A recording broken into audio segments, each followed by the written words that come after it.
nítorí ọ̀rọ̀ tó sọ Fani-Kayọde kó sí wàhálà tuntun.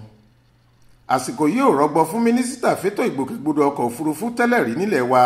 tó tún jẹ́ ọ̀kan gbòógì nínú àwọn adarí ètò nínú ìgbìmọ̀ ìpolongo ìbò ààrẹ lẹ́gbẹ́ òṣèlú All Progressives Congress APC olóyè Fẹ́mi Fani-Kayọde pẹ̀lú bó ti ṣe tọrọ àforíjì fún bó ṣe fẹnu kò lọ́sẹ̀ tó kọjá níbi tó ti fẹ̀sùn kan ẹgbẹ́ òṣèlú People's Democratic Party PDP pé wọ́n ń ṣèpàdé bòókẹ́lẹ́ kan pẹ̀lú àwọn lọ́gàálọ́gàá iléeṣẹ́ ológun ilẹ̀ wa láti dojú ìjọba tó wà lóde yìí dé káwọn sọ́jà sì gbàjọba èyí tó mú káwọn ẹ̀ṣọ́ ọ̀tẹlẹ̀múyẹ́ àpapọ̀ Department of State Service DSS ránṣẹ́ pé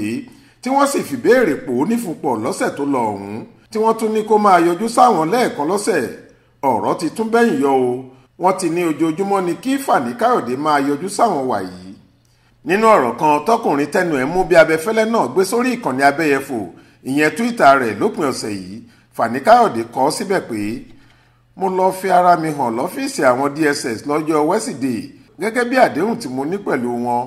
ọ̀pọ̀ wákàtí sì ni wọ́n fi dá mi jókòó tí wọ́n ń bi mí léèrè ọ̀kan òjọ̀kan ìbéèrè ó ti sú mi ó sì ń tọ́ni lókun ṣùgbọ́n ó yà mí lẹ́nu bí wọ́n tún ṣe sọ pé ojoojúmọ́ ni mo gbọ́dọ̀ máa yọjú sáwọn báyìí màá ṣe ohun tí wọ́n wí ẹ̀rù ò bà mí o ọlọ́run wà lẹ́yìn wa ọlọ́run alágbára àti ológun ni ta ló lè dí i lọ́nà báyìí ni Fani-Kayọde sọ. Tẹ́ ò bá gbàgbé lọ́sẹ̀ tó kọjá lẹ́yìn tó kúrò lákàtà àwọn DSS ló ti túbá lórí ọ̀rọ̀ ìfura nípa ìdìtẹ̀gbàjọba tó sọ ó lóun ṣe mísítéèkì ni ó lóun kábàámọ̀ lórí ọ̀rọ̀ náà àti pé ó yẹ kóun kọ́kọ́ ṣèwádìí kóun tó bọ́ sórí afẹ́fẹ́ ó lóun tọrọ àforíjì lọ́wọ́ iléeṣẹ́ ológun àti gbogbo àwọn tọ́rọ̀ náà lè kọ lóminú tàbí ṣàkóbá fún. Àmọ́ agbẹnusọ fún Alhaji Atiku Abubakar tó jẹ́ olùdíje fúnpò ààrẹ lẹ́gbẹ́ òṣèlú PDP